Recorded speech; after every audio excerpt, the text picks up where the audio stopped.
Hinter Port Arthur haben wir Texas bereits verlassen und sind in Louisiana angekommen. Jetzt liegen die Bundesstaaten mit ihren Grenzen eng beieinander, weil jeder ein Stück der Küste abhaben will. Bevor wir aber ständig die Staaten wechseln werden, fahren wir nach New Orleans und danach den Mississippi aufwärts. Wir wollen das Umfeld des Mississippi entdecken. Die erste Station in Louisiana ist die Tabasco-Fabrik auf Avery Island. Der Besuch der Fabrik ist kostenlos. Wir bekommen mehrere Probierfläschchen geschenkt und sehen uns einen Film zum Herstellungsverfahren an. Die hier angebauten speziellen Chilischoten werden gemahlen und mit Salz, welches auf Avery Island abgebaut wird, gemischt. Die entstandene Maische wird in Eichenholzfässer gefüllt, in denen sie 3 Jahre lang reift. Dann kommt Essig dazu und wird anschließend 28 Tage lang gerührt. Fertig ist der Tabasco. Wir haben natürlich zum Schluss ein paar Flaschen gekauft, sie sind hier preiswerter als in Deutschland.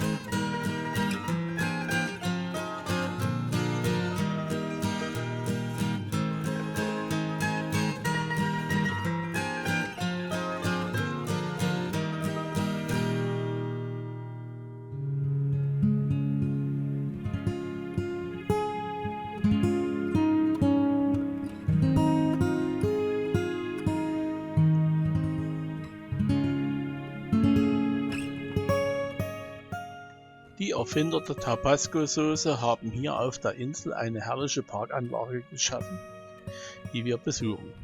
In den Gärten sehen wir unter anderem Azuleen, japanische Kamelien und Hortensien.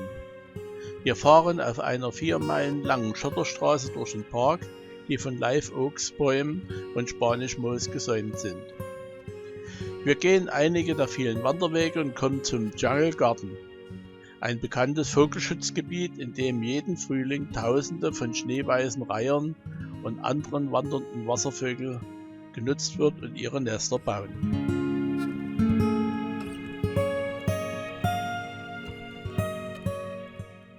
Kurz hinter Avery Island finden wir einen Campground, auf dem wir übernachten. Am nächsten Morgen geht es nach Baton Rouge. Baton Rouge ist die Hauptstadt und zweitgrößte Stadt des US-Bundesstaats Louisiana. Bevor wir über die Brücke in die Stadt fahren, genießen wir einen Blick auf den Fluss und die Stadt.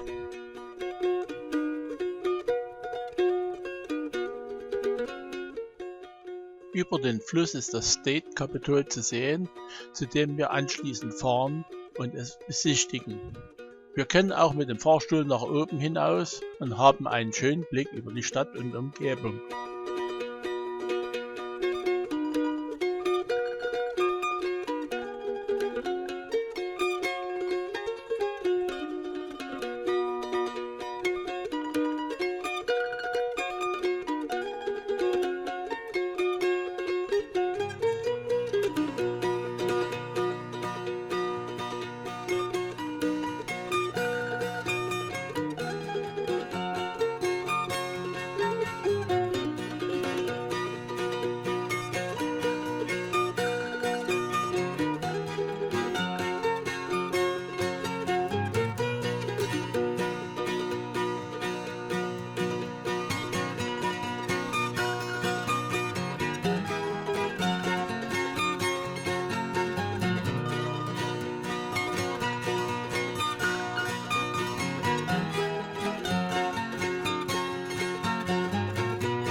Auf unserer Weiterfahrt entlang des Mississippi kommen wir an herrlich gelegenen ehemaligen Herrschaftshäusern von Baumwollbaronen vorbei.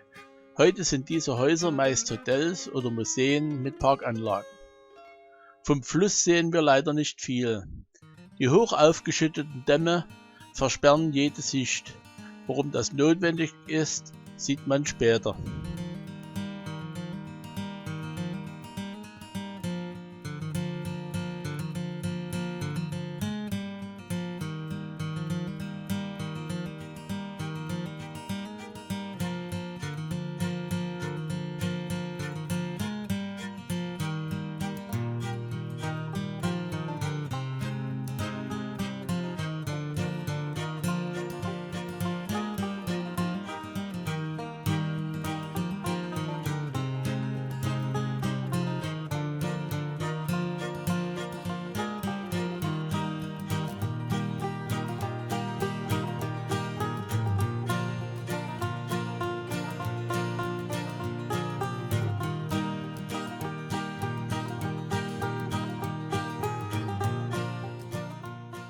John Lafitte National Historic Park und Reservat schützt die reichen und natürlichen und kulturellen Ressourcen des Louisianas Mississippi River Deltas.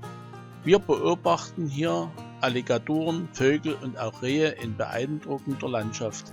Dabei geht es öfters auch zum Teil über Blankenwege voran.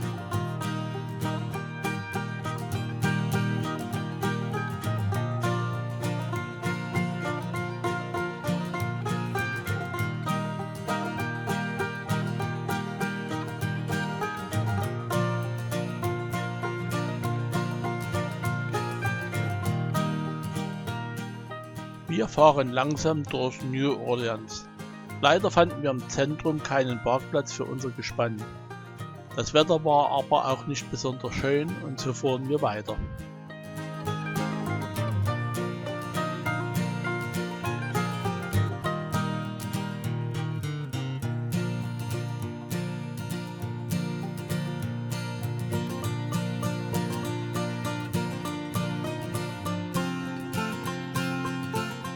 Wir verlassen jetzt New Orleans und fahren auf der 38,5 Kilometer langen Brücke über den Lake Pontchartrain.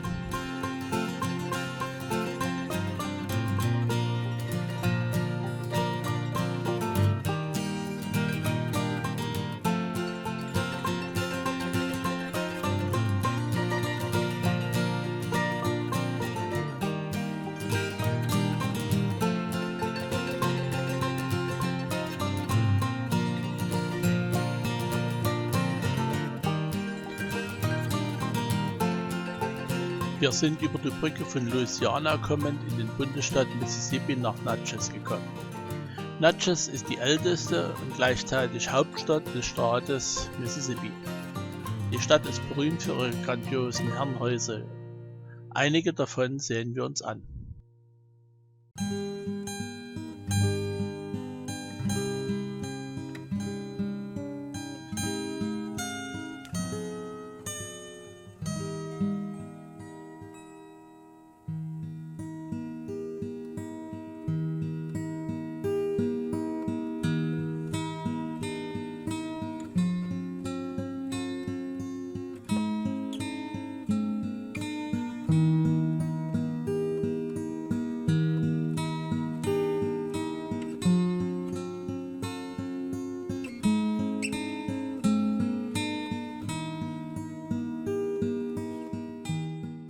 Der Emerald Mound ist eine historische Kultstätte der Indianer.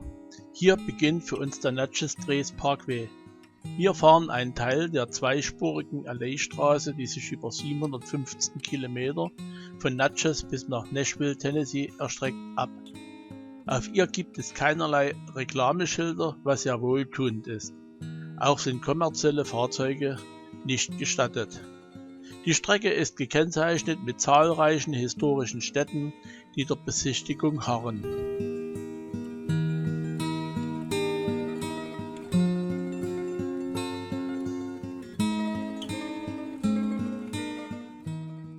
Hin und wieder kann man abzweigen vom Parkway und an den Mississippi fahren.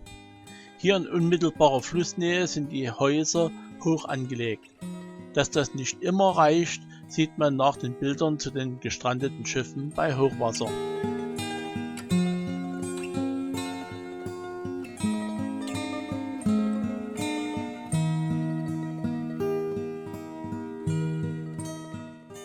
Wir sind bis an den Fluss gefahren. Wir finden 500 Meter vom Fluss entfernt eine unscheinbare rote Tafel. Auf ihr sind Markierungen zu Hochwasserständen in den zurückliegenden Jahren dargestellt. Die alleroberste Markierung zeigt das Hochwasser von 2011 mit fast 20 Metern.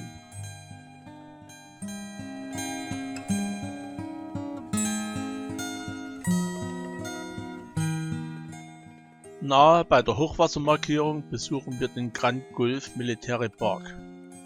Wir machen einen Spaziergang durch den Park bei schönstem Frühlingswetter.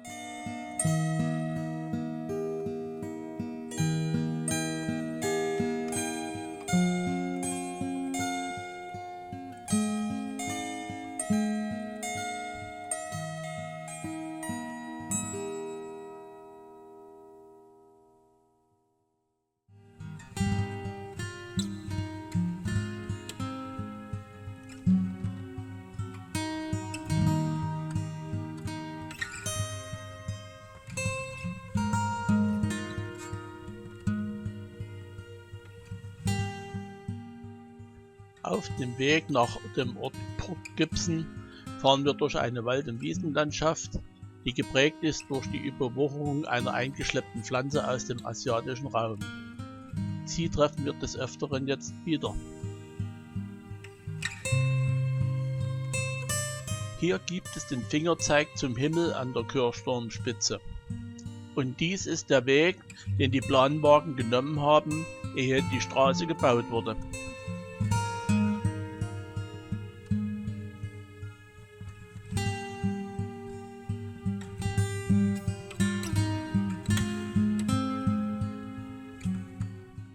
Wir sind hier in Vicksburg an unserem geplanten nördlichsten Punkt am Mississippi.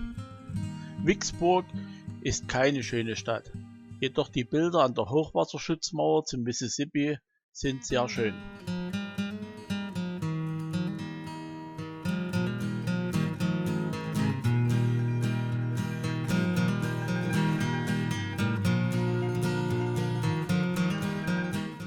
Wir verlassen Vicksburg und sind unterwegs an die Waveland-Küste.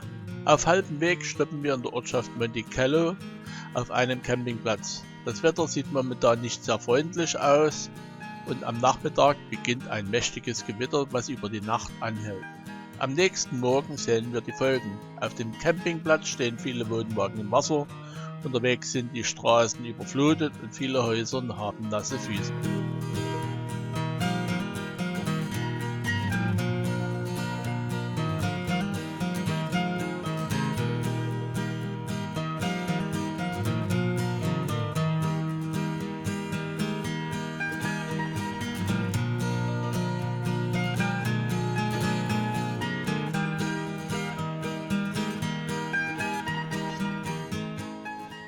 Auf dem Küstenhighway 90 fahren wir von Gulfport bis Biloxi, 62 Meilen entlang der Golfküste von Mississippi. Über die Brücke geht es nach Ocean Springs und dann haben wir Mississippi bereits verlassen.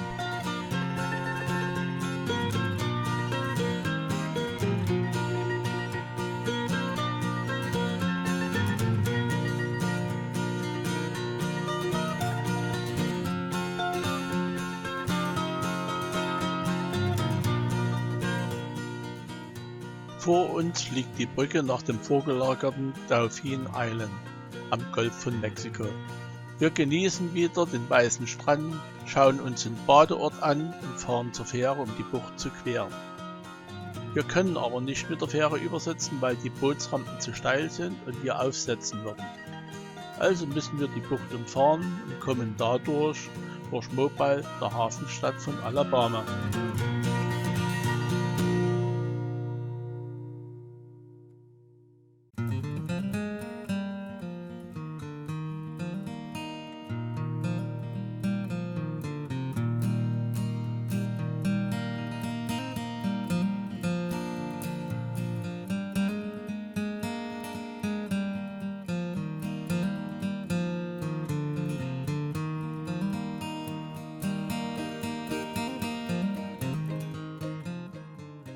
Jeder Staat, der in den USA einen Zugang zum Golf von Mexiko hat, hat seinen Kreuzer als Museumsschiff im Hafen liegen. Zusätzlich gibt es meist noch ein paar Zutaten, so auch hier, wie Flugzeuge, U-Boot, Panzer und noch einiges mehr.